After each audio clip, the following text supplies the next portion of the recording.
The town of Woodinvale was a quiet rural community set in Washington state.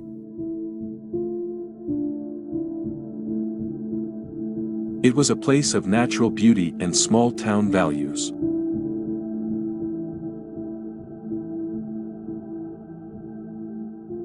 A close-knit community where everyone cared about their neighbors.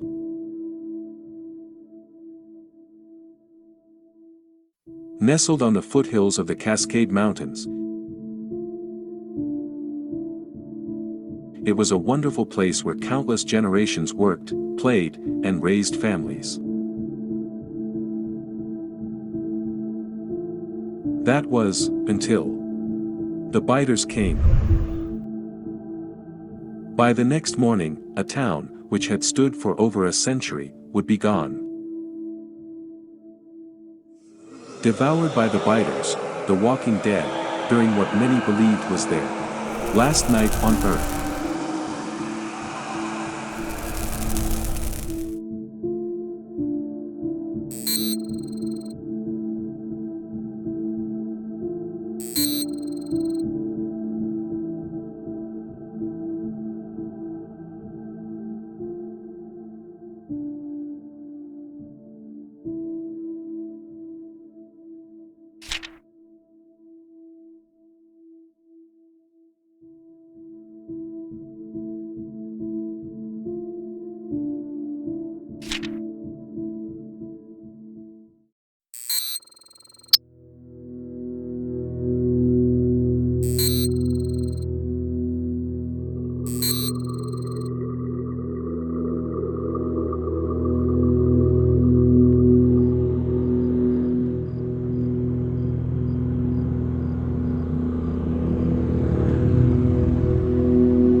Something is afoot in Woodendale. Strange things have been seen shuffling during the night, whispers on the wind and the whistling branches of the trees singing their eerie songs. Tonight will not be just another cold, autumn evening, but All Hallows' Eve, when the spirits roam the earth and dark shadows lurk in the murky places of the town. The townspeople have been restless of late. Many of them have been acting peculiar and keeping to themselves. There is death in the air and distrust in the streets. One of the townspeople are not what they seem to be. Tonight one of them will betray their fellow citizens and call upon powerful dark magic from an evil tome to wake the dead from their graves and extract a Shylockian pound of flesh upon those that have tormented them.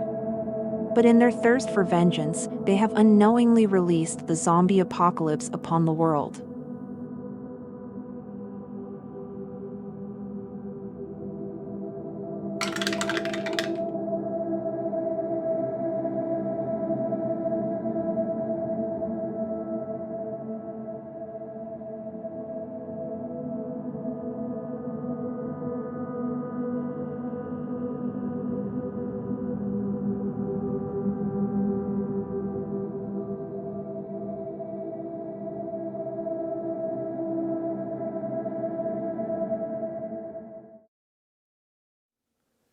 Hello, and welcome back to the Solo Gamers Club.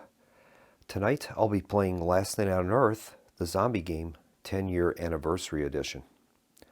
To begin, I'd like to examine the revised solitaire rules that I'll be using during this playthrough. A primary part of this rule set is written to address the massive bloat that has occurred to both the hero and zombie decks. In the original game, the hero player could lose the scenario if the hero deck became exhausted.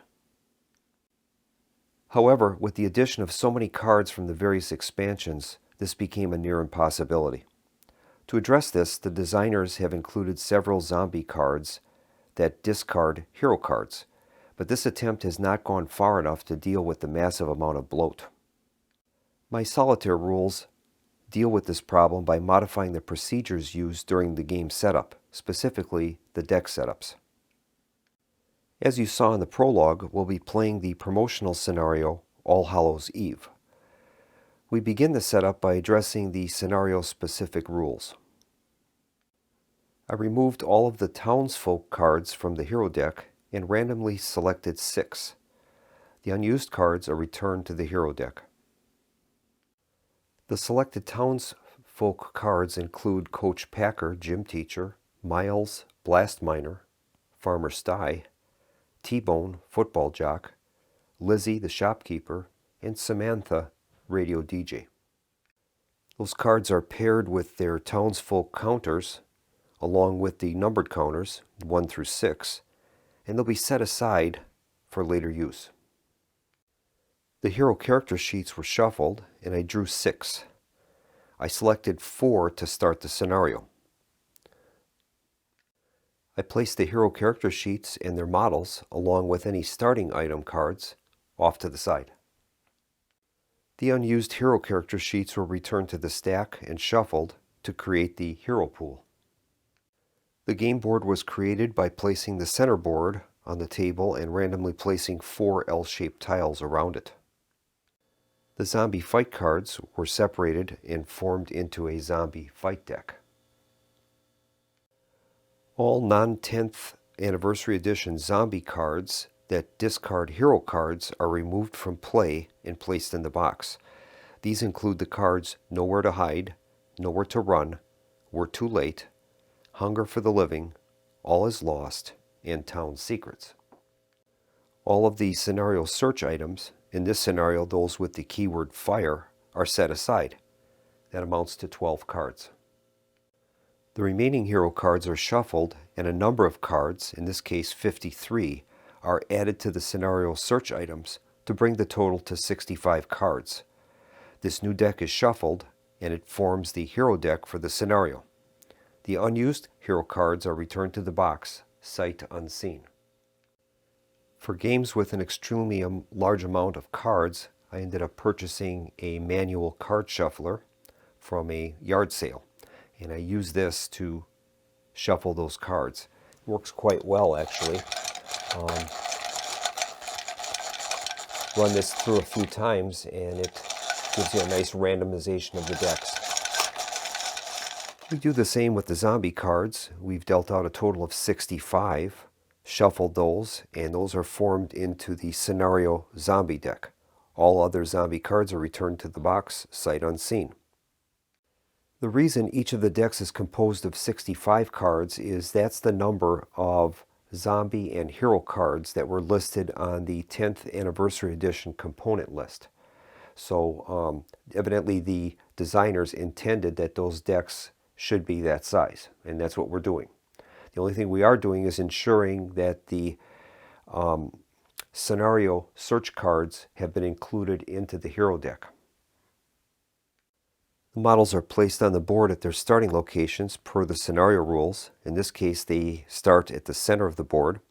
And each hero is going to draw an extra hero card because of that. Any items or weapons will be kept by the individual heroes, but event cards will be placed into a community pool. These can be played by any hero during the game. We'll draw those extra hero cards. We'll start with Bearer. His card is going to be an event card called Covering Fire. That card will be added to the community pool. Jeb is going to get extra ammo, and that card will be, it's an item card, so he'll carry that personally. Angela has a pump shotgun. She'll get that card. And finally, Nikki has a cigar. We'll place those cards with the heroes next to their character cards. As a personal choice, I enjoy the special rules exploration markers and grave weapons, and I add those to every scenario that I play. So we're going to place an exploration token on each building that does not have a character in it. So we have a total of 11 buildings on the board. We'll be placing 11 exploration tokens that the characters will be able to use during the game. We've randomly placed those exploration markers on the board. And now we're going to randomly place the townsfolk counters on the map. The rules limit us to having one townsfolk in a building. We'll use the random dice rolls from the center tile to place them. Samantha the DJ starts in the high school. T-Bone starts in the gym. Lizzie starts in the airplane hangar. Farmer Sty in the diner. Miles starts in the church, and Coach Packer will start at the police station. One of these townsfolk is going to be the Zombie Master. We've randomized the number tokens, and we've placed one under each of the townsfolk. And now we're going to roll a die, and that number is going to will correspond with the number that will indicate that that individual is the Zombie Master. And this will be for the rest of the scenario. It's number 5. So we'll keep that dice out to indicate that number 5 is going to be the Zombie Master. We've created our zombie pool by collecting 7 green and 7 brown zombies and placing them in the pool. We're going to roll 2d6 now, and that will determine the number of starting zombies that we're going to place on the board, and those will be dispersed equally amongst the spawning pits. We rolled a 4, and that will indicate that we were to place 4 zombies on the map to start. 1 starts in the graveyard, 1 near the airplane hangar, 1 in the morgue at the hospital, and 1 in the freezer at the supermarket. Although it's not a part of this video, this playthrough will also serve as an ongoing test of some campaign rules that I'm developing. I hope to create a set of rules that will allow a solo player to link multiple scenarios into one grand campaign game, where the heroes battle the zombies for survival. I'm experimenting with 2 versions. The first one centers on the use of a victory track, while the other focuses on a campaign map and victory point chart. The game is now set and we're ready to begin. During the first turn, I will explain the solitaire rules in detail as we play. Each turn will include a zombie turn followed by a hero turn. We begin the zombie turn by moving the sun track. On the first turn, instead of moving the sun track, we set it to the number of turns indicated on the scenario card. In this case, All Hallows Eve starts at 16. So we'll set the sun track at 16. The next step is to draw new zombie cards. Now, part of the scenario rules, we have separated the fight cards out from the zombie deck to create a separate fight deck. In doing so, we're reducing the zombies' hand limit from 4 cards down to 3. First step is to play all play immediately cards that have been drawn as a part of that phase. In this case, we have one. It's called Fight for Survival. It says play immediately. The zombie player chooses a card title from any card in the hero card's discard pile. Well, as this is the first turn, there are no hero cards in the discard pile. So that card will not be able to be played this turn, and that's going to go to the discard pile. Any zombie cards that are not play immediately cards are going to be played in the order that they're able to be played. Part of the solo rules indicates that the zombie player should attempt to play all of their zombie cards during the turn if possible. So what we'll do is arrange these cards in a line from top to bottom, starting with cards that can be played during the start of the zombie turn, going to spawning zombies, to move zombies, to fight heroes, and finally to be played during a hero turn. Now in this case we have one called Building Overrun. It says to play at the start of the zombie turn. Choose any building with 2 or more zombies in it. Place a taken over marker on that building, remains in play. Well, since this is the start of the zombie turn, there are no buildings with 2 zombies, so that card won't be able to be played this turn. The other card is The Line is Dead. Play this card when a hero is about to search. Cancel that search, no cards are drawn. So we'll keep those cards off to the side in the zombie card area, and if the opportunity arises, when the opportunity arises for those cards to be played, we will play them. The next step is to roll to spawn new zombies. And how we do that is the rules are unchanged from the rules as written. We find out how many zombies are currently on the board, and we're going to roll 2d6. If the result is greater than that number, we will be spawning zombies during step 6 of the turn. The roll was a 6, so we'll be spawning zombies. Our next step is to move zombies. There are no changes to the rules as written. However, the players should move the zombies with the same insight as if they were playing the zombie player. And I've got on here, keep in mind the following principles. Take into account the zombie cards that are currently available during the turn. Limit the number of zombies that are in the same space when heroes have weapons that can exploit this, meaning hedge trimmer, shotguns, explosives, etc. Remember that the zombie hunger rule is always in effect, and when possible, move zombies to block doorways and restrict hero movement, which might be beneficial to the heroes in completing the scenario. So we'll make our movements of the zombies. They're able to move 1 space, and we'll have the zombie in the graveyard move 1 space diagonally. The zombie that is in, or I should say near the airplane hangar, is going to burst through the door, crash through the door and try to move into that space. The zombie in the morgue will crash out through the walls, move into the hospital. And finally, the zombie in the freezer area in the supermarket will crash through the freezer and move into the supermarket. Step 5 would be to fight heroes. None of the zombies are currently in a space with a hero. So we'll move on to place newly spawned zombies. Now on part 3 of this turn, roll to spawn zombies, we determine that there will be new zombies. So we're going to roll a d6, and we're going to place that many number of zombies from the zombie pool on the map, and we'll place those as evenly as possible.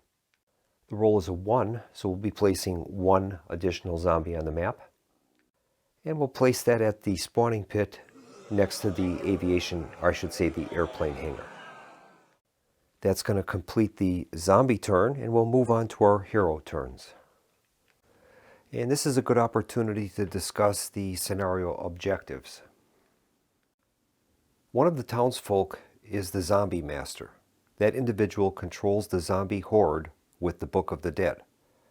To win, the heroes must uncover the identity of the zombie master, kill him, and burn the book. To uncover the identity of the zombie master, the heroes must move into the location of a townsfolk counter and interrogate them during their ranged attack step by rolling a d6 and getting a result of 4 or greater. If the roll is successful, the hero may reveal the number counter beneath the townsfolk counter. And if that ends up to be number 5, that townsfolk member is the zombie master. The zombie master, once he's revealed, becomes a zombie hero with 2 health boxes. Once the zombie master is killed, a hero in that space may acquire the Book of the Dead. To burn the book, a hero must have a fire source and give up their activation. The townsfolk are well hidden, and the zombies may not attack them until the zombie master is revealed. The heroes will have 16 turns to accomplish this, but I don't think it's going to be quite as easy as it sounds. So we'll see what happens.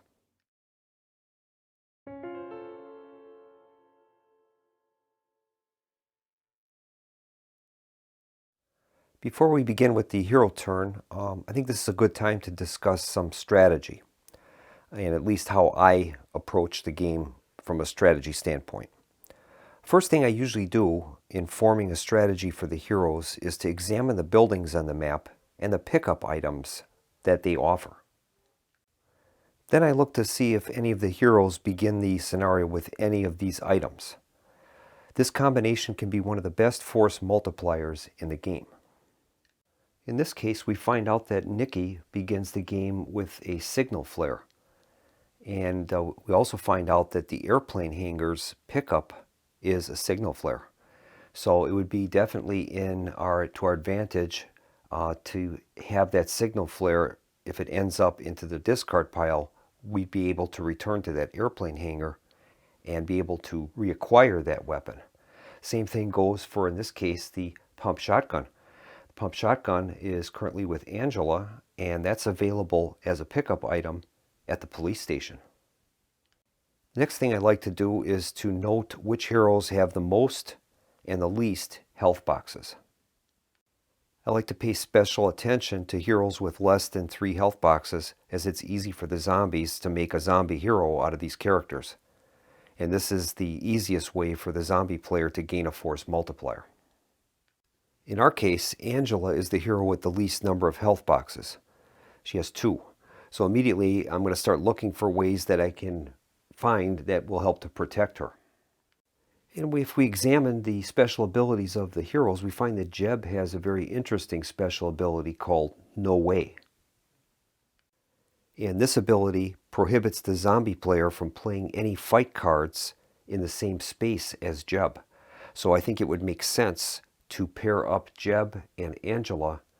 That will afford probably a little extra protection for her in the way that the zombies won't be able to play any fight cards in the space she's in as long as she's with Jeb. So those 2 things in themselves I think will be important to keep in mind during the playthrough.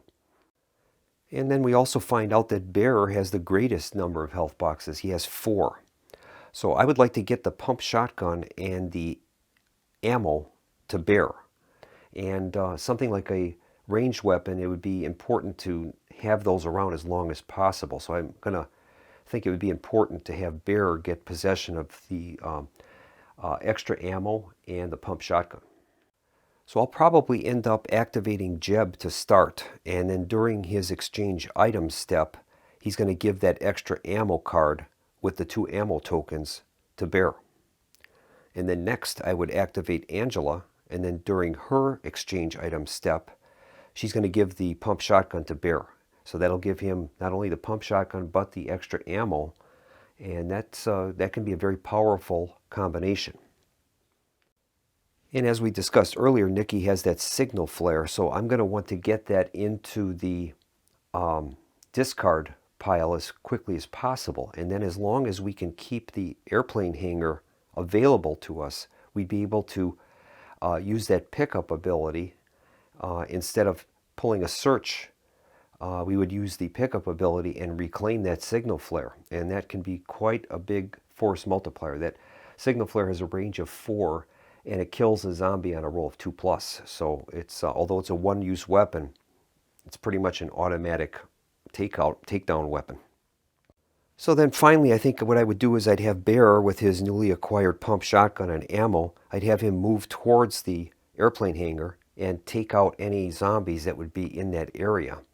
And then kind of maintain possession of that location, which would allow us to keep continually using that pickup ability for the signal flare.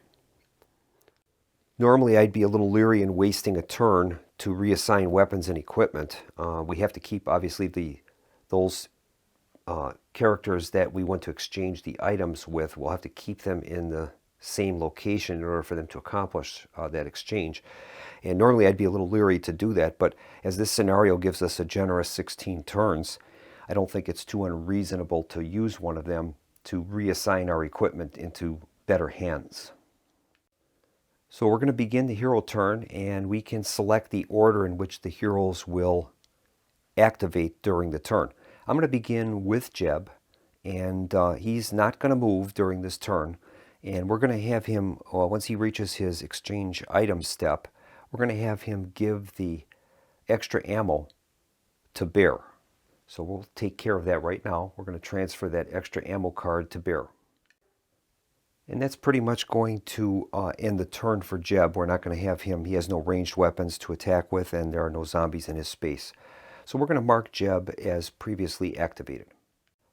When a hero is activated, I'd like to mark that by placing a large token over their portrait, and that lets me know that they've activated during the turn. Next, we're going to activate Angela, and during her, she's going to remain where she is. And during her exchange items step, she's going to give the pump shotgun to Bear. And that's effectively going to end Angela's turn. And we'll mark her as previously activated. And my next activation is going to be Nikki. We're going to have her roll for movement. And I'm going to try to get her into the airplane hangar, into the space with Lizzie, where she'll be able to fire that signal flare at the zombie immediately in front of her. And then during that phase, she'll be able to interrogate Lizzie, and we'll find out if she is the zombie master. So we're going to make a roll for movement for Nikki. And she rolled a 2. All right, so we're going to move her 2 spaces. We'll get her as close to the airport hangar as we can, and still in a position where she can use her flare gun. So I think what we'll do is we'll move her 2 spaces, and that'll put her easily within range of that zombie inside the hangar. And now we'll move on to the ranged attack portion, and she is going to fire that signal flare. And that has a range of 4, so she's going to target that zombie in the hangar. And she's going to hit the zombie on a result of 2 or greater. Here's the roll. Roll to 6. So that is an absolute hit, and that's going to take that zombie out. He's dead. That's going to earn Nikki a experience point. And then we're going to place that zombie into the zombie pool. Now that flare gun was or signal flare was a one-time use item, so we're going to place that into the hero deck discard pile.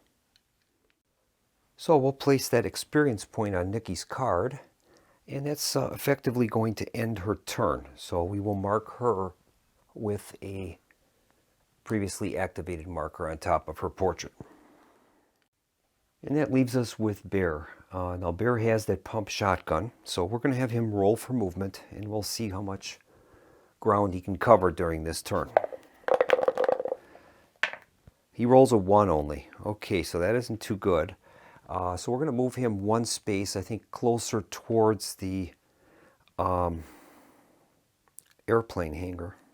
But unfortunately, that pump shotgun only has a range of 2. And no matter what I do, I would not be able to get into range and use that pump shotgun on any of the zombies. So I think I'll just move him 1 space closer towards that airplane hangar, and eventually we're going to want to take out that zombie that's near that location. We'll try to keep that location free of zombies, and then we'll be able to utilize that pickup ability that location offers. And that's going to end the turn for Bear. We'll mark him as previously activated. And that's going to complete the hero turn. And we'll move on to a brand new zombie turn. We're ready for a new zombie turn. We begin with the Suntrack phase. We move it from 16 down to 15. 15 turns remaining. Step 2, we draw new zombie cards. We discard any cards that weren't played during the other turn, and then we'll draw 3 new ones. Dark Forest, Haunted Memories, and I Don't Trust Him. Both Haunted Memories and I Don't Trust Him are to be played at the start of a zombie turn, and Dark Forest is played at the end of a zombie turn. And incidentally, the definition of the start of a zombie turn or start of a hero turn is any time up until a model is moved. The zombie player is going to play the card Haunted Memories. And it says play this card at the start of a zombie turn on any hero. That hero does not gain any benefit from townsfolk events, and townsfolk events may not be played during a fight with that hero. Remains in play. All right, we're going to play that, I think, on Bear. He seems to be the main hero of the group. He's got the largest number of wound boxes. So we're going to play that card on Bear, and that's a remains in play card. So he's going to have to deal with that until we can find a way to remove that card. And our next card is going to be I Don't Trust Him. It says play this card at the start of a zombie turn. Until the start of the next zombie turn, heroes may not exchange items. Discard this card. Or play on a hero with keyword strange. That hero may not exchange items with any other heroes. Remains in play. And that's what they're going to do. The zombie player is going to play that on Jeb. Jeb has the keyword strange. And this card is going to remain in play. And that'll prevent him from exchanging items with the other heroes. It's very important for the zombie player in order to make a good game is we want to play those cards as strongly as possible. So we always are looking for a way to play them that's going to do the most effect on the heroes. In this case, by using that card as a remains in play card, will be, I think, much more beneficial to the zombie player. Next step is to roll to spawn new zombies. We have 4 zombies on the map. We're going to roll 2d6. If we can get a result greater than 4, we'll be spawning new zombies at the end of the phase. Okay, here's the roll. We rolled a 4. Well, that's not higher than, so in this case there will be no zombies spawned. And the next phase is to move zombies. Each zombie can move 1 space. And we're going to try to move them in a way that is going to be the most restrictive to the heroes. So I think we'll start with the one in the graveyard, and we're going to move him probably to the door in front of the church, towards that direction. And that'll block anybody trying to come in to interrogate Miles. The zombie near the airplane hangar is going to bust through the wall. He'll get within 1 space of Nikki. The zombie in the hospital is going to bust through the wall of the hospital and move towards the center of the board where we've got several heroes. And finally, this zombie in the supermarket is going to bust through the wall of the supermarket and move again towards the center of the board. That's going to complete zombie movement for this turn. And the next step would be to fight heroes. Well, none of the zombies are in a position to attack any heroes. So we'll finish up with place newly spawned zombies. Now, we determined in a part of step 3 that there will be no zombies to place during this turn. However, the zombies have a zombie card called Dark Forest. And they're going to play that card, and it says, play at the end of a zombie turn to place up to D6 zombies from the zombie pool on any spawning pits and or forest spaces. Limit 1 per space. All right, we're going to make a D6 roll. All right. Here's the roll. He rolled a 1 again. Okay, so 1 zombie is going to be placed from the zombie pool onto the map. So we'll try to choose a zombie spawning pit that will be the most effective. Well, I think once again we're going to place it at the spawning pit near the airplane hangar. We've got several of the townsfolk in that quadrant of the board, and the zombies definitely are going to want to protect those as much as possible. So we'll place it near the airplane hangar. And that's going to complete the zombie turn. We'll move on to the hero turns. All right, the hero turns are next, and I think what we're going to do is I'm going to have Bear with his pumped shotgun, have him move to this square. He'll be in range of more than 1 zombie from there. And then he's going to play this card, Covering Fire. Play on any hero to let them make up to 3 ranged attacks this turn instead of only 1 with the same or different ranged weapon. Limit 1 heroic card per hero. Now he's only going to have 2 targets. The other zombies would be out of range from that point. But I think that would be good. We should be able to clear out the one in the airplane hangar and the one coming out of the hospital. Then we're going to have Nikki move into the airplane hangar, and she can interrogate Lizzie. I think the other 2 characters, will have them swing towards the high school and the gym. They can attempt to interrogate Samantha and T-Bone in that area, plus they have some exploration tokens that they'll be able to utilize. So I think that'll be the plan for this turn. We'll start by activating Bear. Bear is going to roll for movement.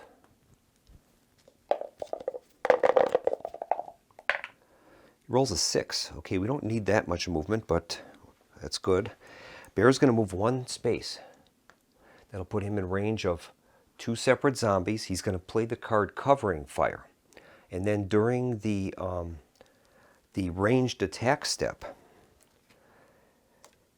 he's going to fire that pump shotgun. Now that hits on a roll of 3 or greater. Each time we fire the pump shotgun, we have to make a d6 roll. And on a roll of 1 or 2, the shotgun is out of ammo. Now we do have that extra ammo, which will come in very handy. So I'm going to have Bear target the zombie in the airplane hangar. We'll start with that. He's going to roll a d6, and on a result of 3 or greater, it'll be a hit. Here's the roll. Roll a 4. All right, so that is going to take out the zombie in the hangar. Boom. And now we're going to check to see if the shotgun is out of ammo. On a roll of 1 or 2, he'll be out of ammo. Rolled a 6, so he's good. We're going to use that Covering Fire card to have him attack again with his ranged fire, ranged attack, 2 spaces.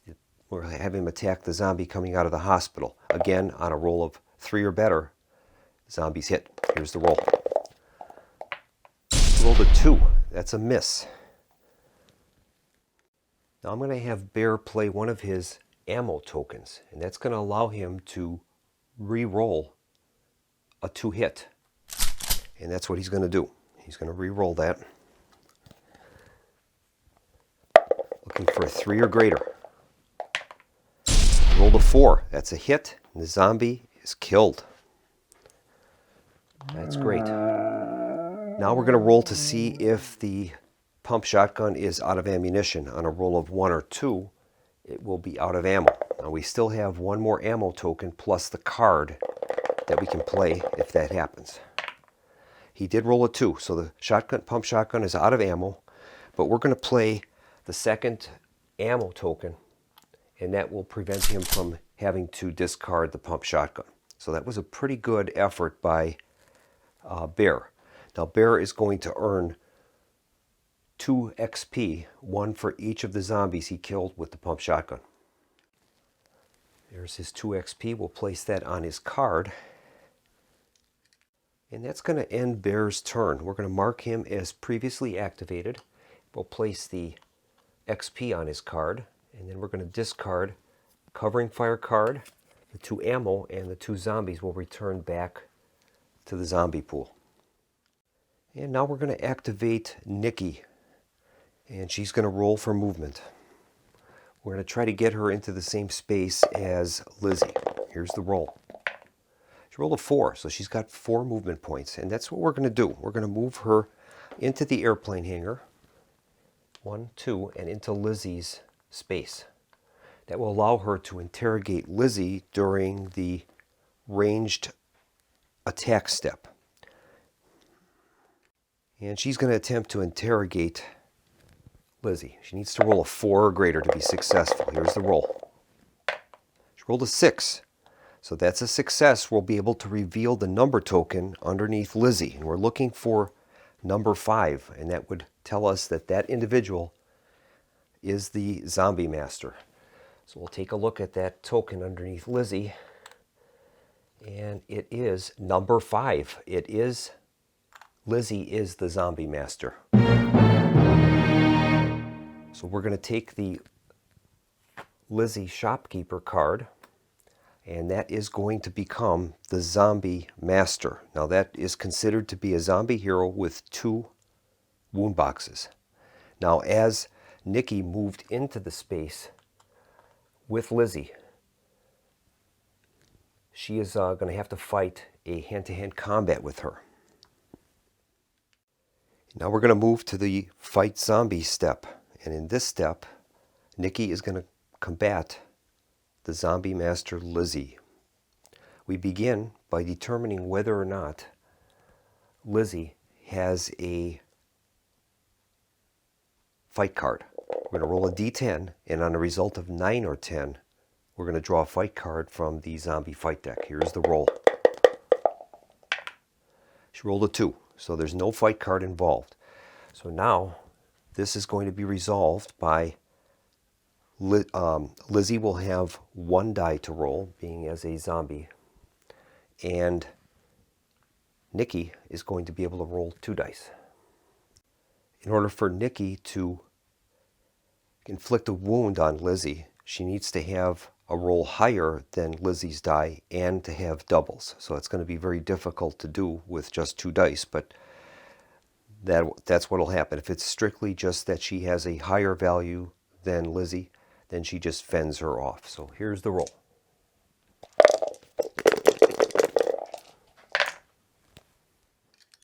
Then we're going to compare the highest rolls of each team. In this case, Nikki rolled a 4, Lizzie rolled a 1. We don't have doubles, so that means that Nikki was able to fend off the zombie master. However, Nikki has a card that she's going to play. It's called Cigar. It says here, discard to kill a zombie beaten in a fight, even if no doubles were rolled.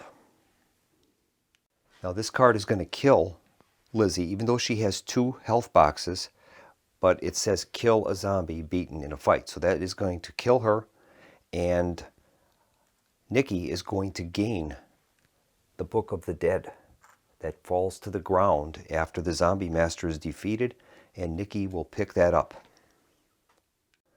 We're going to place that book onto Nikki's card to let us know that she's carrying it. Lizzie is already dead now. And we actually had an exploration token that should have been played when we moved into the space. So we're going to turn that over and resolve it. And it says free search. So that would allow us to do a free search. Now part of that ability is also that free search would allow us to either draw a card from the hero deck or to use the pickup ability of that building. And that's what Nikki's going to do. Pickup ability at the airplane hangar is the signal flare. So we're able to take that signal flare out of the hero discard pile and give that to Nikki. And that's a very powerful tactic that the heroes can use if that situation is available to them, having an item that is already a pickup item on the board. That's extremely powerful. We'll place that signal flare with Nikki, and then we're going to mark her as previously activated. We got extremely lucky in locating the zombie master that quickly. We only had a 1 in 6 chance of that happening. So 17% chance, but that's what happened. So now what we have to do is try to locate a fire item and give that to Nikki, and she can burn that Book of the Dead, and they'll win the game. And now we have 2 players left that have not activated, and that's Jeb and Angela. And I'm going to try to take advantage of their ability to use those exploration tokens. So I think what we'll do is we're going to activate Angela, and we'll see how far she can move. Okay, here's her roll.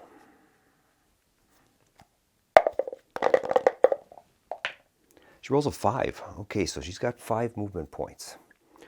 We'll place that die next to her as a reminder. And now we're going to plot out where would be a good place for her to go.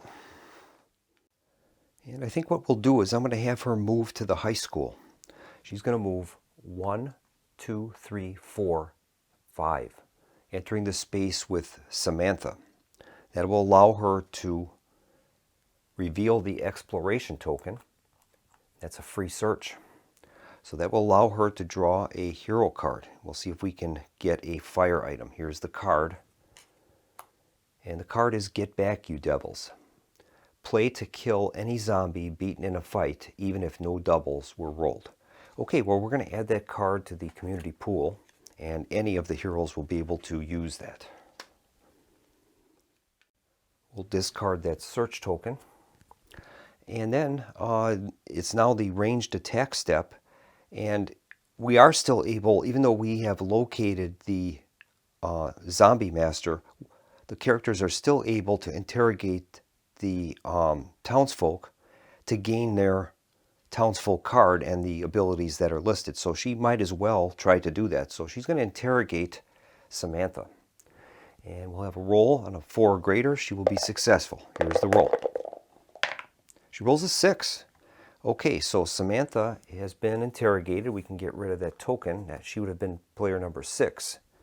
And we're going to gain Samantha Radio DJ.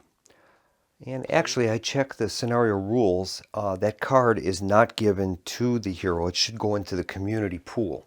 And any of the heroes will be able to play that Samantha Radio DJ card. So we'll add that into our community pool. And that's going to end the turn for Angela. We'll mark her as previously activated. We've got one character left, and that's Jeb. All right, we're going to activate Jeb, and he's going to roll for movement. Now, Jeb has one card that prohibits him from being able to exchange any items with other heroes, and that's still active. Here's his roll for movement. He rolled a 1. Okay, so only a 1. And I think we'll move Jeb towards the diner. And maybe he can interrogate Farmer Sty and take advantage of that exploration token. And that's pretty much going to end the turn for Jeb. And that's also going to end our turn for the heroes. Well, now we're going to move on to a new zombie turn. And that's going to start with the Move the Sun track. That'll move from 15 down to 14. The zombies definitely have their backs to the wall. The only way they can win now is to prevent the heroes from burning the book. The next step is to draw a new zombie card. So we're going to draw 3 zombie cards from the deck and see what we get. They have Shamble, Night That Never Ends, and Legions of the Dead. Okay, we have a Play Immediately card, so we'll read that. The zombie player chooses a card title from any card in the zombie discard pile, then shuffles all copies of that card from the discard pile back into the deck. The hero player may now do the same for the hero discard pile. All right. And the zombies look through their discard pile, and they're going to choose that Dark Forest card, which allows them to place up to D6 zombies from the zombie pool onto the spawning pit. So we're going to shuffle that into the zombie deck. The heroes get to do the same, and they're going to select that Cigar card, and they're going to shuffle that back into their hero deck. I selected that card as it is a fire card. And that will complete the play of that Night Never Ends card. Put that into the zombie discard pile. Now they have 2 other cards. Shamble card, which can be played. Play this card to move a zombie D6 spaces instead of its normal move. And Legions of the Dead. Play this card at the end of the zombie turn to immediately place D6 zombies from your zombie pool, each in a different space with at least one other existing zombie. All right, so we'll add those to the queue for the zombie player, and he'll try to play those during the turn.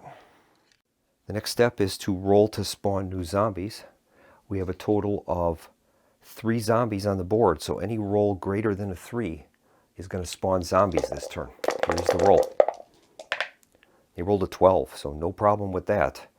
The zombies will be spawning this turn.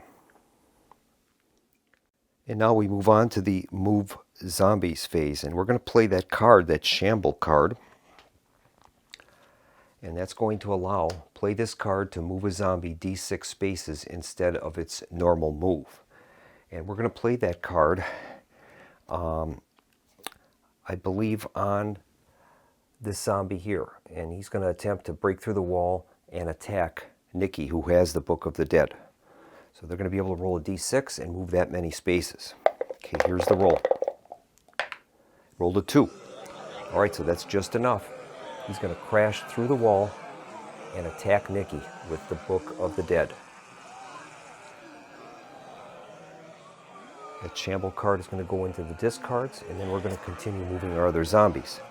The one that came from the graveyard will move towards that group of characters, and the same will happen with the one from the supermarket. And he'll try to move out into that space and get closer into attack position. The next step is to fight heroes, and we do have one combat situation, and that's where Nikki is being attacked in the airplane hangar.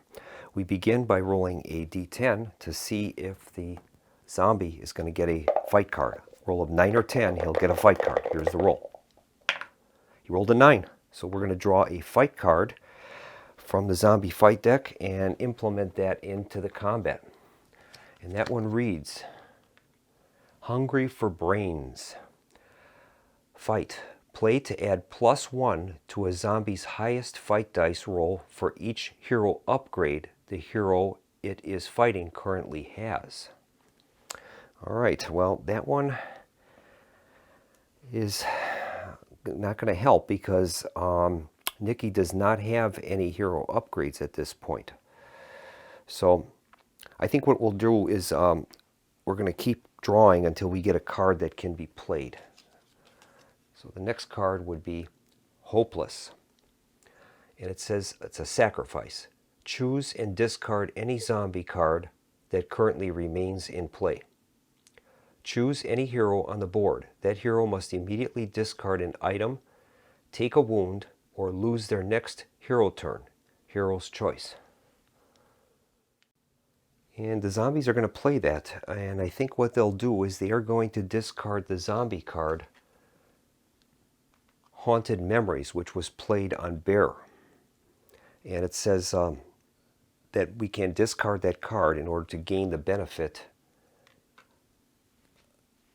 which says choose a hero on the board. That hero must immediately discard an item, take a wound, or lose their next hero turn. Hero's choice. Well, we don't want Nikki to lose a turn, and I don't want her to discard an item. She has the Book of the Dead and a Signal Flare, so we want to have her keep those. I think I'll just give Nikki a wound. I think that is the easiest solution to that problem. So we're going to mark Nikki with a wound. And now we're going to resolve the fight. The zombies are going to get 1 die. And Nikki is going to get 2 dice. And we'll see what happens in this fight. Here's the roll. All right, Nikki rolled a 5. The zombie rolled a 1. So Nikki was able to fend off the zombie's attack with no damage. That'll complete the fight hero step. We'll move on to the place newly spawned zombies. And in that step, the zombies are going to roll a d6 and place that many zombies from the pool on the board. Here's the roll. That time they rolled a 5, so they'll be placing 5 zombies. Now we have to place these as evenly as possible. We have 4 spawning pits, so each one is going to start with 1 zombie.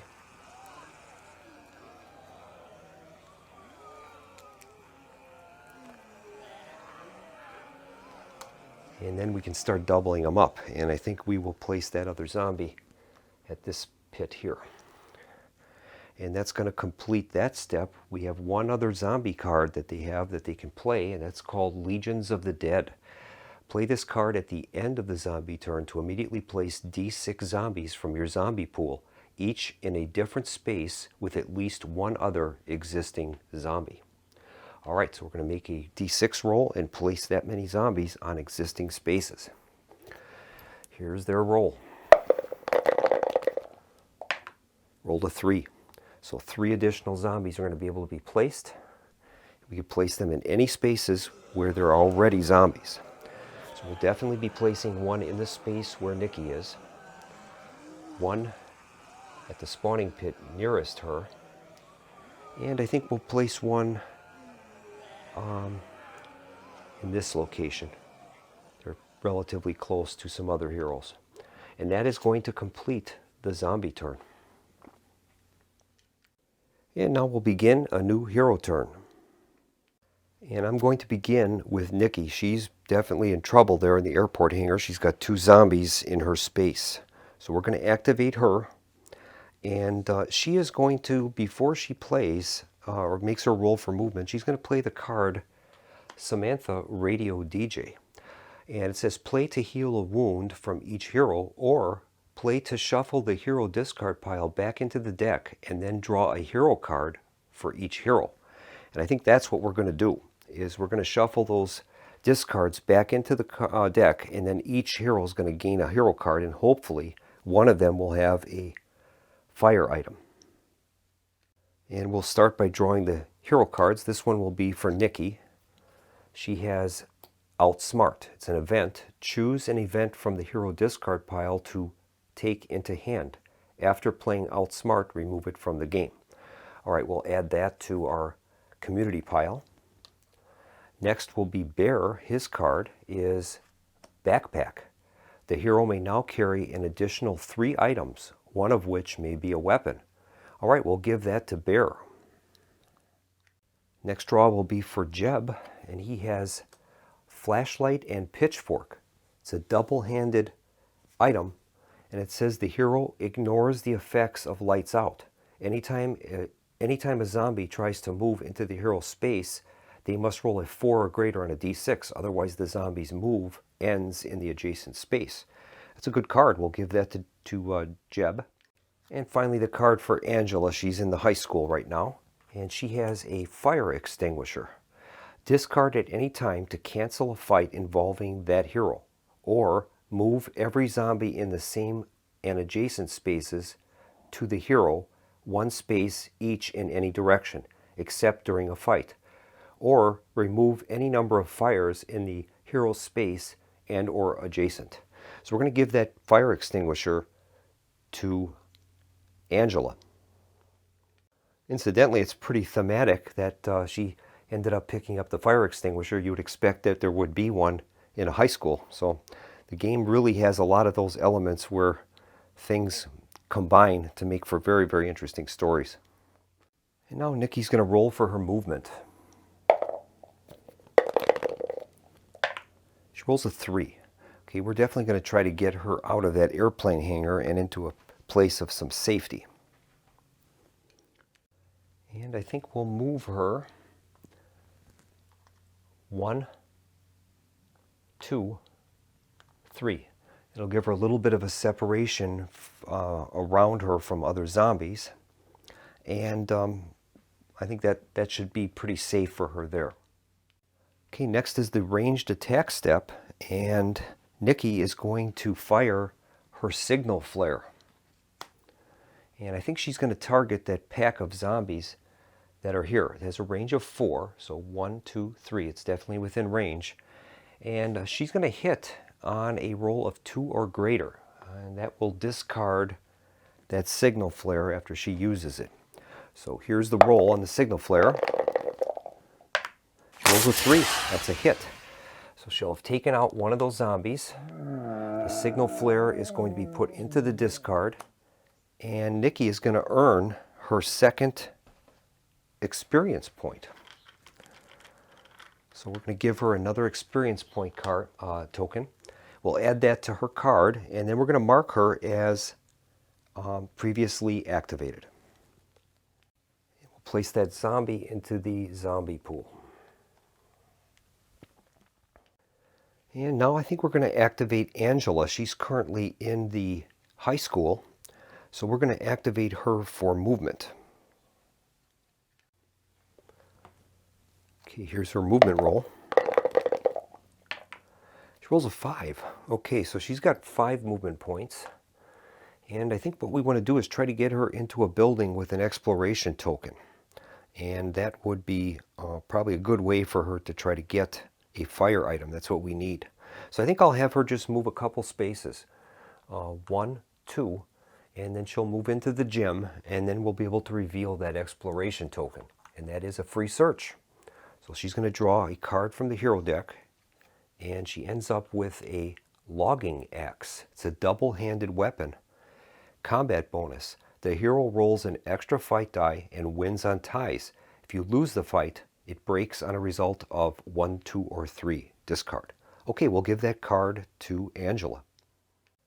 And that is effectively going to end Angela's turn. We'll mark her as previously activated. Currently she has a total of 3 items, a double-handed item, the logging axe, and a fire extinguisher.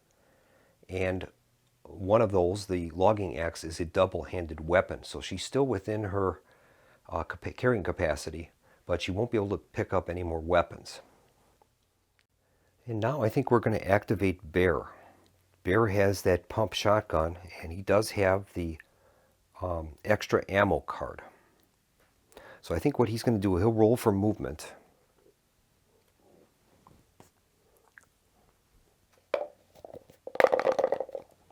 He rolls a 2.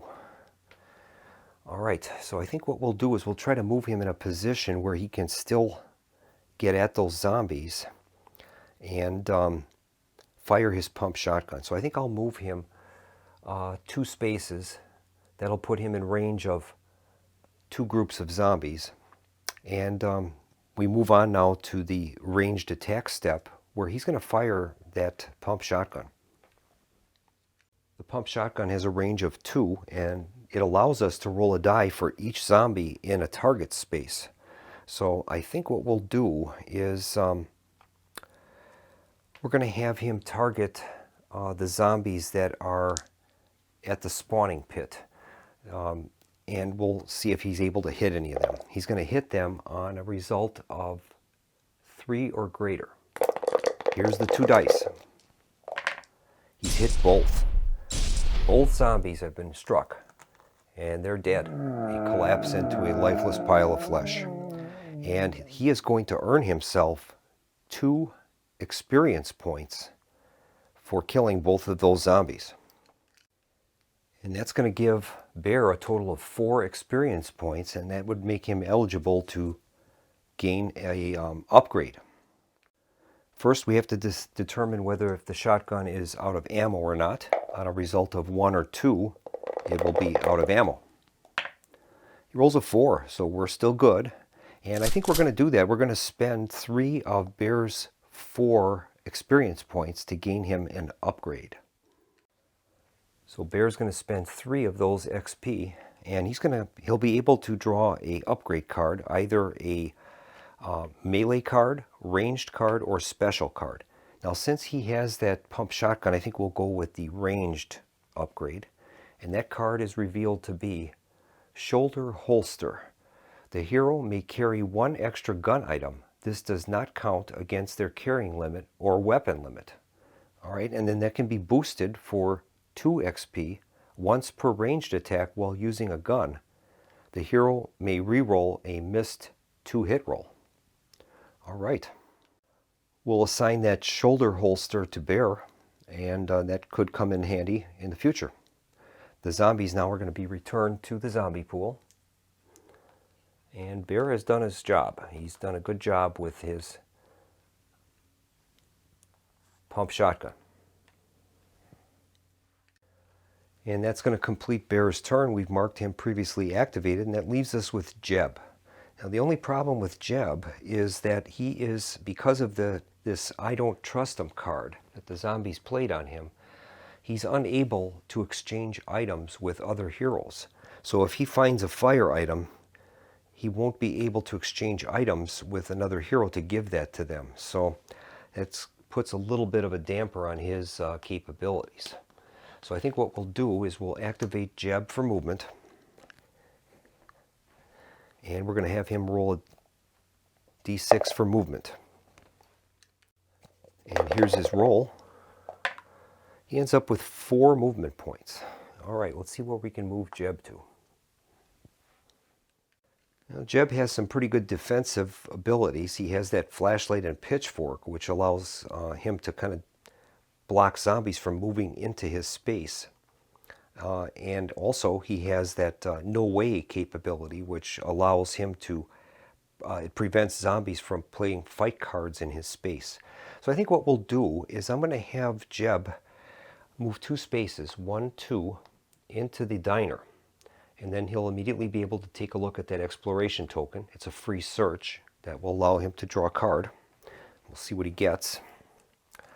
And he ends up with a sledgehammer. It's a double-handed item.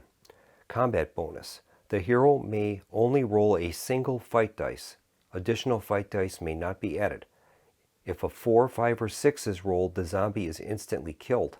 This combat bonus must be used before fight dice are rolled. All right, so I think what we'll do is, that's a pretty good card. I'm going to give that to Jeb.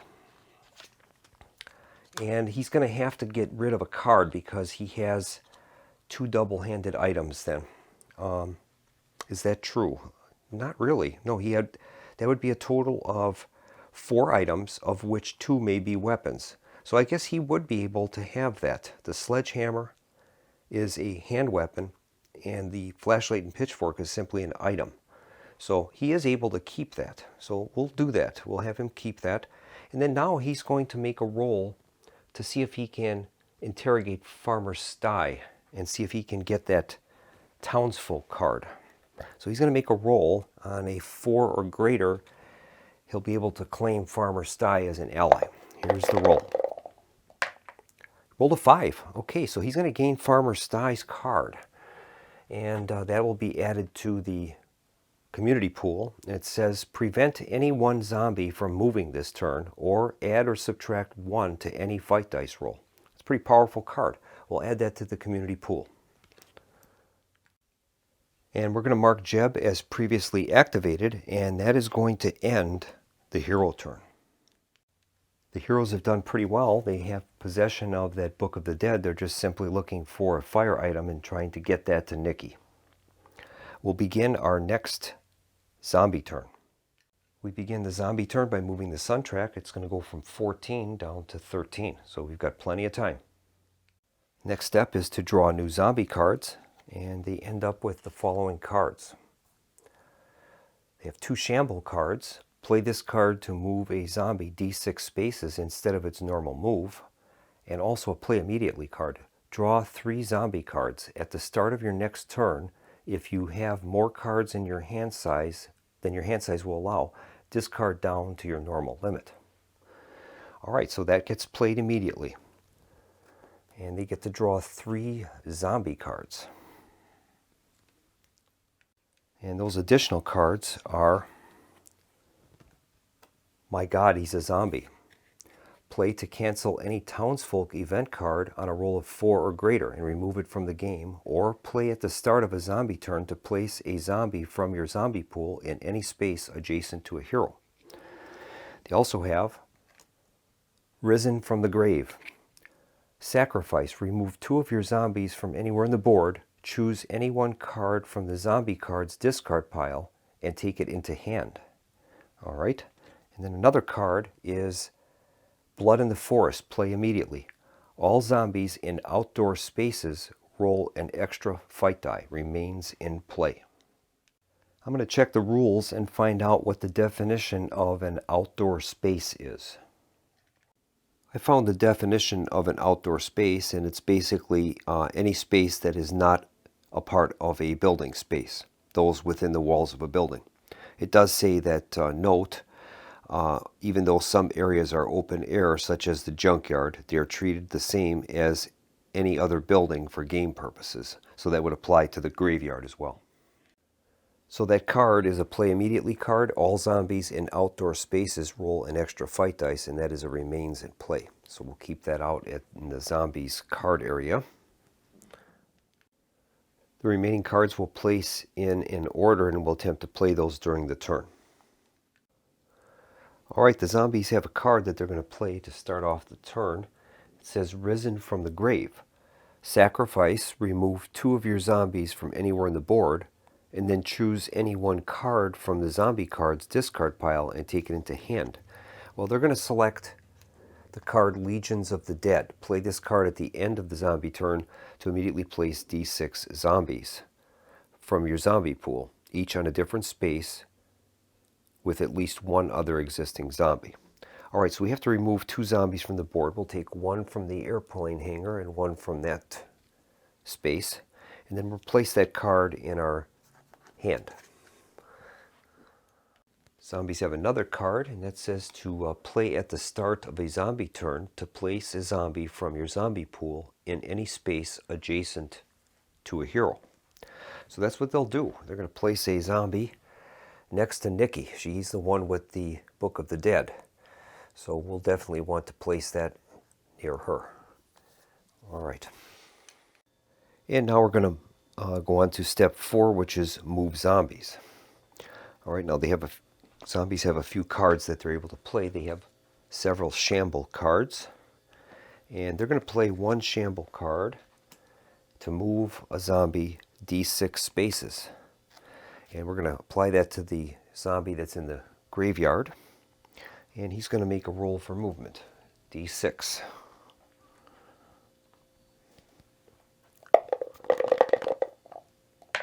He rolls a 2, so he'll move 2 spaces. 1, 2. And then we will move our zombie that's here 1 space. That zombie will move a space. And I think we're going to play, the zombie will move here. And then we're going to play another shamble card to move the zombie D6 spaces that's in the morgue. Okay, here's the roll for that. Rolls a 4, so that's going to have 4 movement points. And he's going to move 1, 2, 3, 4 into the space with Jeb.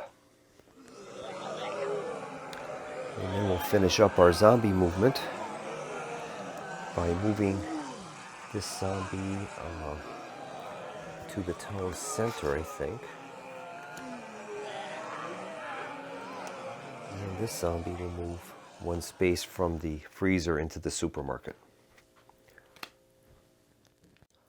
Alright, we have 2 combats to resolve, 1 in the space with Nikki and 1 in the space with Bear. We'll start with the one with combat with Nikki, and we'll roll to see if the zombie player has a zombie fight card. Roll of 9 or 10. Rolls of 5, so no help there. And now we're going to make our roll. Nikki is going to get 2 dice.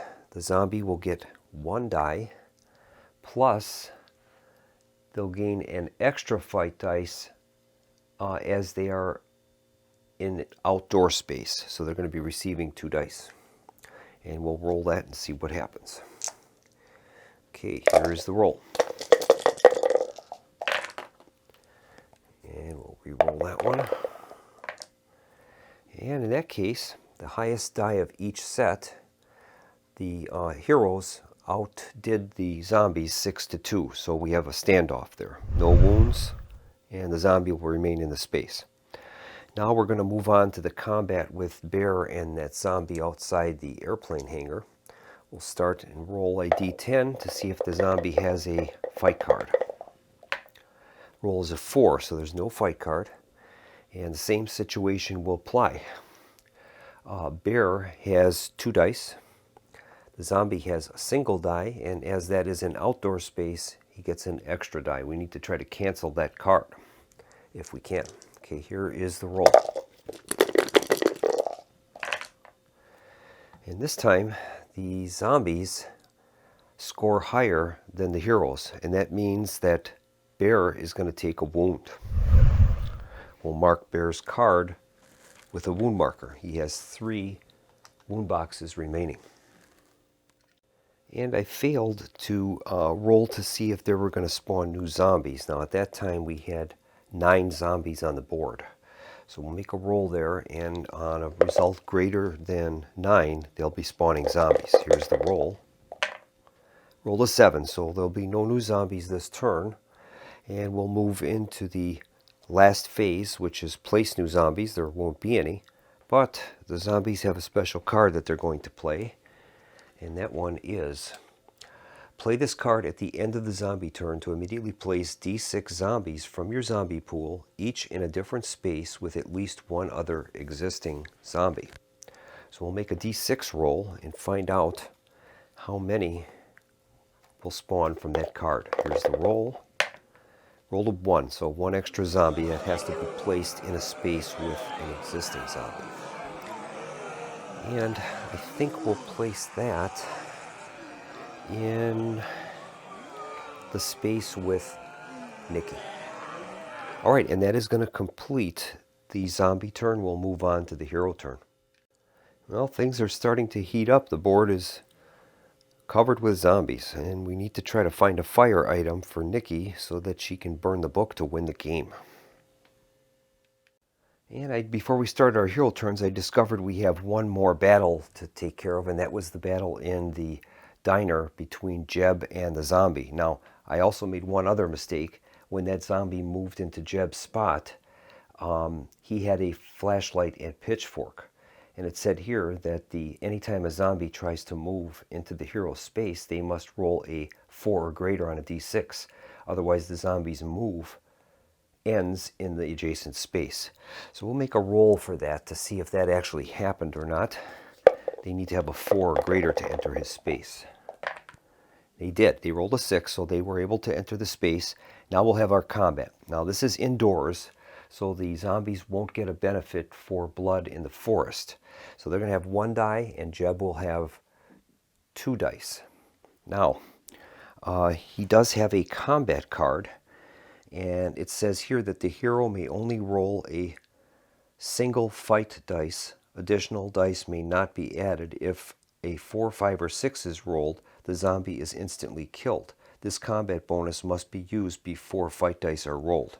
So he's going to employ that sledgehammer, I believe, and we're going to make that roll. Before we do that, we'll find out whether the zombie gets a fight card or not. Here's his roll. Roll a 7, close but not enough. So now he's going to employ that sledgehammer, and we'll see what the result is. Here's the roll. He rolled a 5. In that case, the zombie is instantly killed. And Jeb is going to earn a XP token. And now we're going to start our hero turns, and I think we'll start with Nikki, and we'll see what she's going to do. She's currently kind of getting almost pinned in with zombies, so I need to move her out, and she's going to roll a die for movement. And hopefully she can roll high enough. Here's her roll. She rolled a 5. That's good. So we're going to give her 5 movement points. And I think we're going to move her into the drugstore. So she's going to move 1, 2, 3, 4, and 5 through the door into the drugstore. That will allow her to flip over the exploration token, and we find a free search. So she's going to draw a hero card, and she's looking for a fire type item. And here's her result. She has the cigar, and that is a fire item, so she will be able to destroy the Book of the Dead. Now, in order for her to do that, she needs to have a fire item and expend her activation. And then at the end of that, the book will be destroyed, and the heroes will win the game. So we'll place that cigar with Nikki. That free search token is removed, and that's going to end Nikki's turn. So she won't be able to destroy the book this turn, but as long as nothing terrible happens, she should have a good chance on doing that next turn. So we're going to mark her as previously activated. She currently has 1 wound out of 3 wound boxes. All right, and now we'll continue on with the hero turn. All right, I think we're going to activate Angela. She's in the gym right now, and she's going to roll for movement.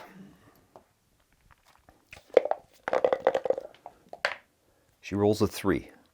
So she's got 3 movement points. And we're going to move her to attack that zombie next to Bear. So she's going to move 1, 2, 3. Well, that's not enough movement to do it.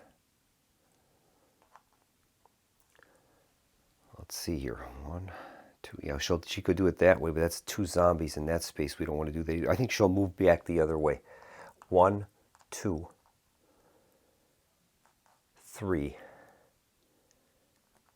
Yeah, she'll move out there. And that effectively, she has no ranged weapons. That is going to end her turn. So we're going to mark her as previously activated. All right, and I think now we're going to activate Bear. Bear is going to roll for movement. And I think all we need to do now is try to protect Nikki long enough so that she can burn that book. So I'm going to try to move Bear towards her. Here's his roll. He rolls a 6. He's got 6 movement points. And I think we'll move him into a position where he can fire his pump shotgun. So I think we'll move him 1, 2, 3. That'll keep him in range of 2 spaces of that zombie. We'll go on to the ranged attack sequence, and he's going to use his pump shotgun, targeting the zombie in the center of the board. Okay, here is the roll. On a 3 or greater, he'll hit the zombie. He rolled a 1. That's a miss. I think what he'll do at this point is he's going to discard the extra ammo card. And it says discard an ammo marker for this card to let the hero re-roll a 2 hit. So that's what he'll do. He's going to re-roll that die. Here's the roll. Rolled a 6. That's a hit. The zombie is killed with the shotgun. And Bear is going to earn another experience token. That'll be his second. And he can use that to boost his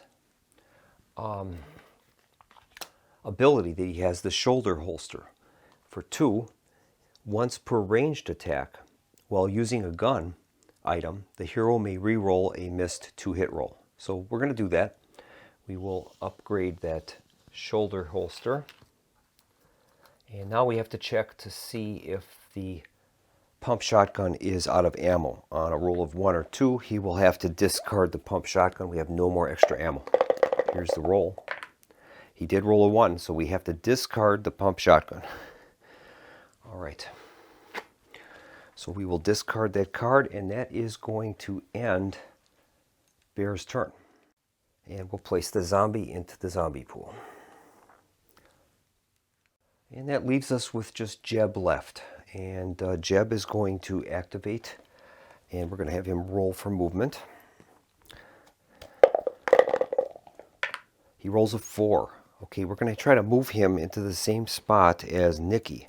He has that special ability, One Way, which prevents the zombies from playing any fight cards in his space.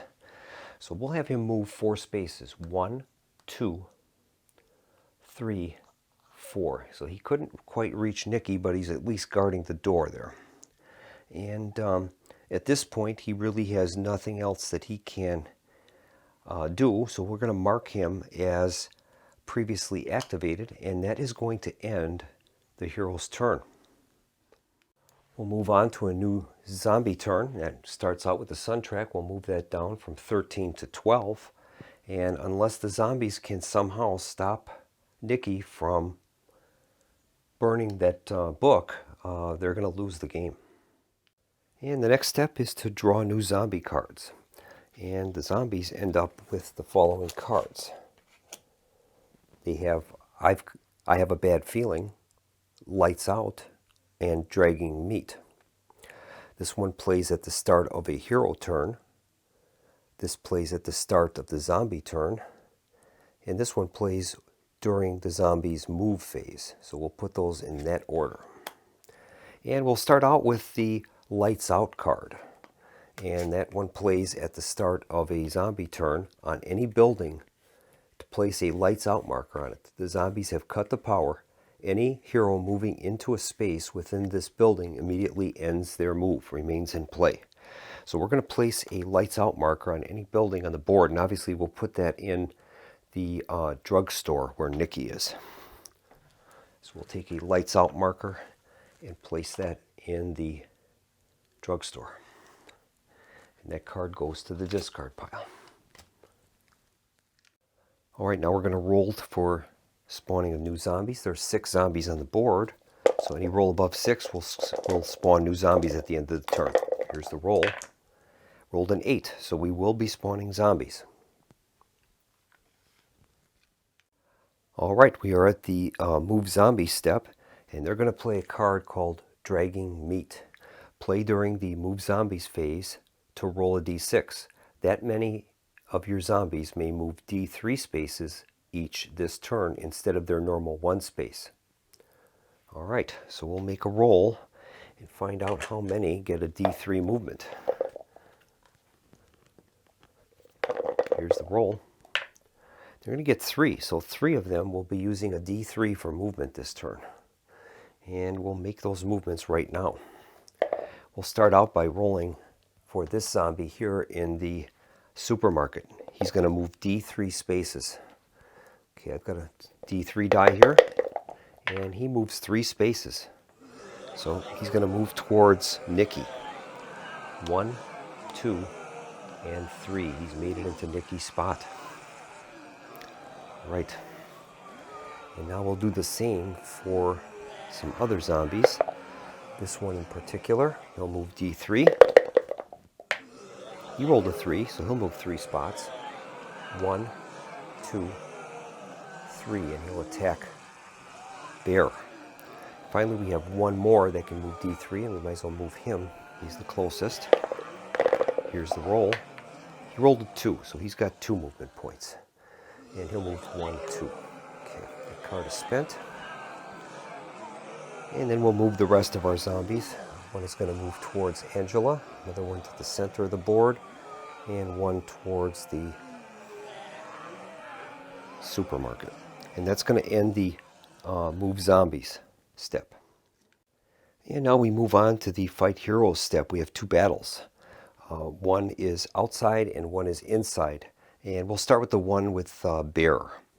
Now that is an outdoor combat, so the zombies are going to gain an extra fight die because of the Blood in the Forest card that is active. So they're going to gain a total of 2 dice. Bear will also have 2 dice. And we'll see what the result is. Now, before we do that, we have to roll a d10 to find out if the zombies will have a zombie fight card. Here's the roll. The roll is an 8, close, but no cookie. So now we're going to make our roll for the combat, and we select the largest die out of each group. And in this case, wow, Bear rolled doubles, and he was higher than the zombie total, so he kills the zombie. Amazing. And that's going to earn Bear another XP. So we'll give Bear another XP. It was kind of unexpected. Zombie will go back to the pool, and we'll give Bear that XP token on his player card. Now we have one more battle, and that's going to be a zombie against Nikki. First thing we do there is roll a d10 to see if we have a zombie card. A 4, so there's no fight card during this. In this case, the zombies are indoors. They only get 1 die. Nikki's going to get 2 dice. And we'll see what happens. Here is the roll. In that case, the zombies won 6-3. And that's going to inflict a wound on Nikki. And that's going to be her 2nd wound. Okay, her 2nd wound. And now we're going to move on to the spawn zombies step. The zombies will be spawning. And we're going to roll a d6 to find out how many. Here's the roll. They rolled a 3, so 3 zombies are going to be put on the board. And we'll place those 3 zombies as close to the action as possible. So one's going to go in the freezer. One will go into the graveyard. And I think another one up in the morgue. And that's going to complete the zombie turn. Now the zombies have a card that will be played at the start of a hero turn. It says here, play at the start of a hero turn to choose a space. Any hero in that space at the end of the hero turn automatically takes a wound. All right, so I would imagine that they're going to be playing that on Nikki. So it looks like Nikki is not going to be able to take advantage of being able to burn that book yet this turn. She's got a zombie in her space, and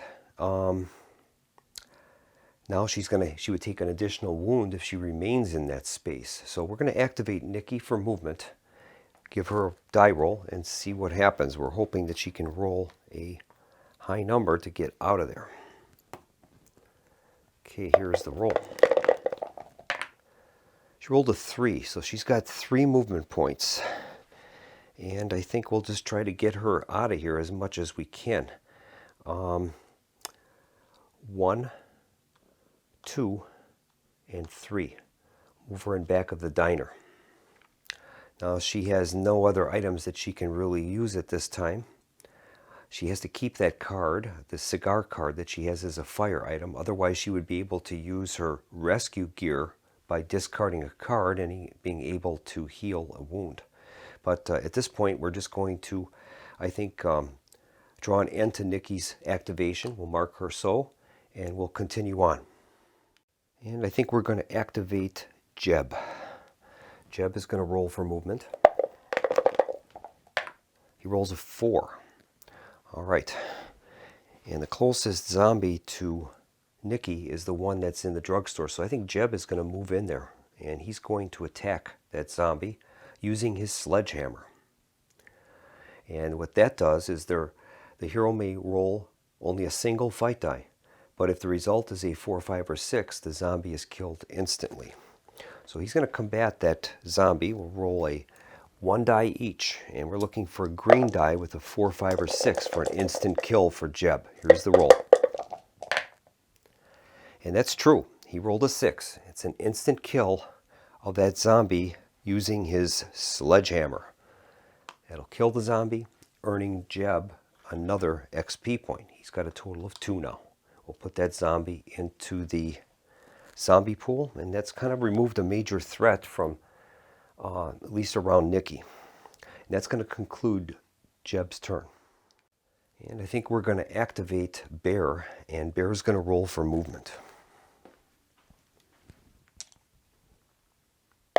Okay, here's his roll. He rolls a 5.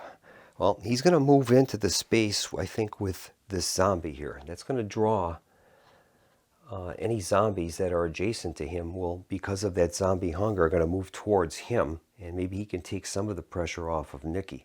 So he's going to move into the space with that zombie, and he's going to combat the zombie. Now, he does have a special skill called knockback, and it says when the hero beats a zombie in a fight, they may move that zombie up to 2 spaces in any direction. All right, we're going to go to the fight zombies step. And in this case, we'll have to find out if there is a zombie fight card available. Roll a d10. There is not. So in this case, Bear is going to get 2, and the zombies are outdoors. They are going to get 2. So we'll see what happens. Here's the roll. And Bear was able to defeat, at least hold back the zombie 5-3. And then his special ability, knockback, when the hero beats a zombie in a fight, they may move the zombie up to 2 spaces in any direction. So I think that's what he'll do, is he's going to push that zombie back 2 spaces. 1, 2. All right, and that is going to conclude Bear's turn. We'll mark him as previously activated, and then all that leaves us with is Angela. Angela's near the high school. She's going to roll for movement. She rolls a 3. Okay, so she's got 3 movement points. And I think the best thing she can do is try to maybe just attack that zombie. She does have that logging axe, so that would be quite useful in combat. So I think she'll give that a shot.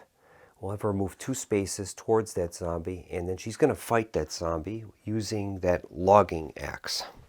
Now the logging axe says combat bonus. The hero rolls an extra fight dice and wins on ties. If you lose the fight, it breaks on a 1, 2, or 3.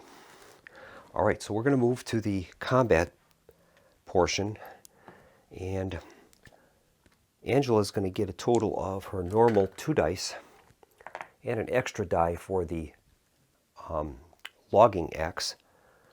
The zombie gets his normal 1 die and an extra die for being in the outdoors area with the play of that active blood in the forest card. So we'll make the roll and see what happens. Now she's going to win on ties now because of that logging axe. Here's the roll. All right, the highest die is a 3, and they rolled a 3. So in that case, Angela wins on ties. So she has effectively stopped the zombie. She hasn't hit it, but well, she does have doubles there. I'm gonna have to look at that. Hang on. Yeah, I think she actually has defeated the zombie because it says that we win on ties. So we would win that tie of the dice, and she does have a set of doubles. And I think, if I'm not mistaken, the rule reads that if you beat the zombie and have doubles, it's a kill shot. I'm going to double check that in the rules. Yeah, the rule actually reads if the hero has a higher roll and has rolled doubles on any of the fight dice, the zombie takes a wound, enough to remove a normal zombie from the board. But in this case, they didn't really roll higher than the zombies. They may have won on the tie, but that isn't higher, so it won't be a wound on the zombie. I think what it does do, though, is that will fend off the zombie. And that's going to end the hero turn, and we'll proceed on with another zombie turn. We start a new zombie turn by moving the sun track. It's going to go from 12 down to 11. And now the zombies are going to draw new zombie cards. Zombies draw Outsider, There's Too Many, and It's Stuck. Okay, and the cards will be played. Play when a hero uses a hand weapons combat bonus. Play this card at the end of the zombie turn. Play this card at the start of the zombie turn on any hero. That hero may no longer use building special abilities. Well, he's going to play that Outsider card, I think, on Nikki, and that will kind of keep going after her since she has the book. These other cards will be played when they're able to be played. And next is we're going to roll to spawn zombies. There are currently 7 zombies on the board, so we're going to need to roll greater than 7 to spawn. Here's the roll. Roll to 6, so there'll be no spawning this time. And now the zombies are going to move. And we'll start in this southwestern quadrant, and we'll just make our way around. That zombie will move in the graveyard. These will move towards Nikki. This one is already in a combat position. The one up in the morgue will move towards Nikki. And the one in the freezer will move towards Nikki. Then we just have the zombies in the middle of the board. These are driven by zombie hunger. They're going to move and attack Bear.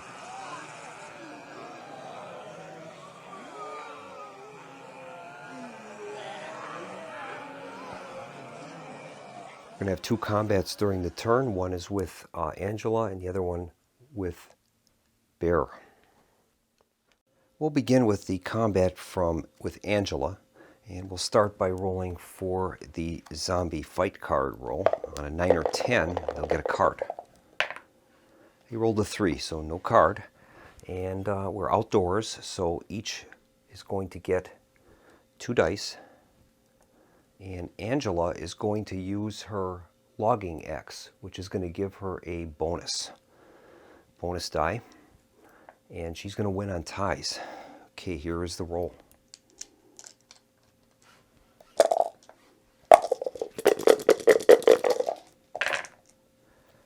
All right, Angela rolled a 5, and the zombies rolled a 4, so she's going to fend off that zombie.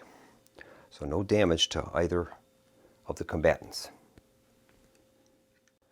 And we're going to have 2 combats in the space with Bear. So we'll start out with rolling for the first zombie's fight card, see if he has a fight card coming. And that's a roll of a 6, so there's no fight card. Bear's going to get his 2 dice. The zombie gets 1 plus 1 for outdoors. And we'll make the roll.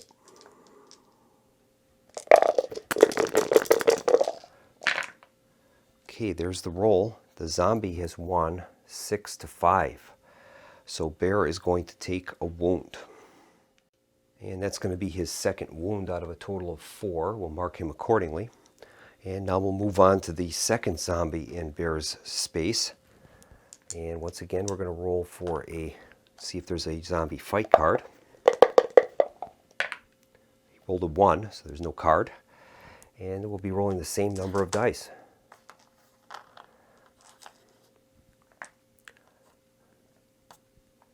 Two for the zombies and 2 for Bear. And we'll see what happens.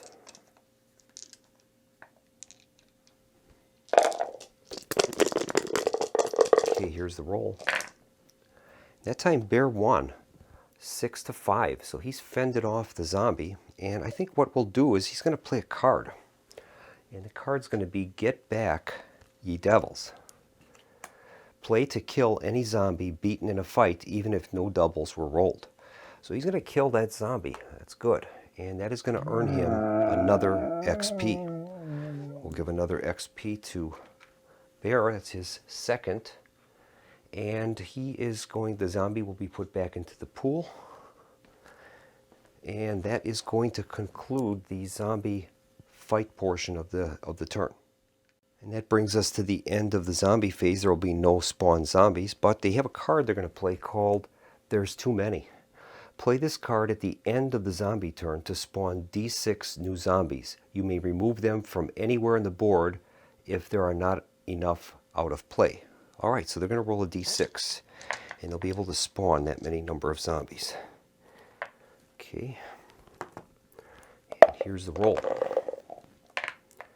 That'll spawn 2. So we'll take 2 from the pool and place them as near, I would say, to Nikki as possible. So we'll probably place 1 in the morgue here and 1 in the freezer. And that is going to bring the zombies' turn to a close. And I did find 1 card that I should have played during the fights, and it's called It's Stuck. Play when a hero uses a hand weapon's combat bonus in a fight. Roll a d6. On a roll of 4 or greater, after the combat bonus of that weapon is taken into account, the hero must discard the item. Well, that would have applied to Angela's combat with the zombie when she used the logging axe. So we're going to have to make a roll there and find out if that logging axe got stuck in the zombie. Here's the roll. Roll is a 1, so it failed. So she still maintains possession of the axe. And that will end the zombie's turn. We'll move on to a hero turn.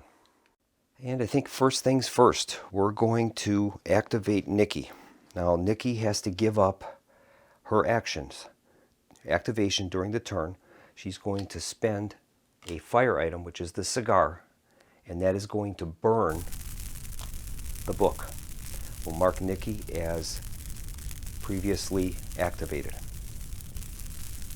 And the rules basically just state that she has to survive any fights that would be in her space in order to burn the book. So unless somehow a zombie can get to her by the close of this hero turn, heroes will win the game. So I think next we're going to activate Bear, and I'm just going to try to enclose her with heroes around her to protect Nikki. So we're going to move Bear. He rolls a 1.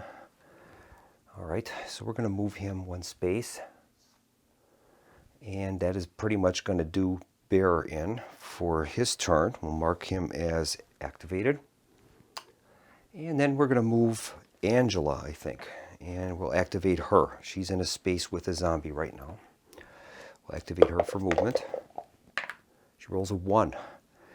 All right, we're going to move her 1 space. I'll have her go back a space. and that zombie would end up following her in the next turn. And that's going to end Angela's turn. Mark her accordingly. And finally we have Jeb. Jeb is the last one to activate. He's going to move. He's currently in the drugstore. He rolls 6. All right, we're going to have him move 6 spaces. 1, 2, 3, 4. He moves into the space with Nikki to help protect her. And that's going to bring the hero turn to a close. And the heroes were going to win the game because Nikki had the Book of the Dead and a fire item. And she passed on her turn, her activation, and therefore the heroes are going to win the game. I have to say that was a very enjoyable scenario. Now this scenario, All Hallows Eve, was one of the free scenarios that Flying Frog Productions offered on their website for download. It's now a part of the 10th anniversary edition. Comes in the rule book. But you get a really good value from Flying Frog Productions titles. In addition to high quality components and just fun thematic gameplay, they always offer, it seems, some free stuff to purchasers of the games that they'll offer on their website. And I just think that that's really commendable in today's market. You don't get too much free stuff from game companies. And in this case, Flying Frog does a really good job with that. And the solo rules seem to work quite well. I'm pretty happy with them. It's the only consideration that I'm thinking of is moving the hand limit for the zombies back to 4 cards. It seems as though the zombie fight cards don't get into play that often, even though they actually are 20% of the total number of cards in the deck. It just doesn't seem like I'm getting that many into play. So I might want to boost that zombie hand limit back to 4 cards, and I think I'm going to do that in the next playthrough. This game that we just played is going to be, as I mentioned earlier in the video, is going to form a part of me testing my campaign rules that I've developed, or I am in the process of developing. And I'm going to see in the course of that testing if it would be better served to move that zombie hand limit to 4. And I think it will. It would make for, I think, a much more exciting game for the player. I have to admit we got very lucky in finding the zombie master right off the bat. It ended up to be Lizzie was the zombie master at the airplane hangar, and we only had a 1 in 6 chance of that happening. So I think this game would have been quite a bit different if we would have had to continue to search for that zombie master. Currently was turn 11, and I don't know, it could have taken that long to track down that zombie master. But anyway, I'm pretty happy with the gameplay in the solitaire fashion. Most of this is basically common sense. It's the rules are really nothing earth-shattering. They're just basically a way to codify how the zombie player is to be controlled. But the game really lends itself well to solitaire play. Most of the zombie cards tell you when they're going to be played. Granted, the player would have knowledge of those cards, but I tend to just play the players as though I didn't know what those cards were in the zombie hand. I would make the same decisions whether I make the same decisions whether I know the card is there or not, as that's what I would have done in a real face-to-face. So I guess that about does it. I hope you enjoyed the playthrough, and I hope to see you again soon at the Solo Gamers Club for our next video. Thanks for watching, and have a good evening. Good night.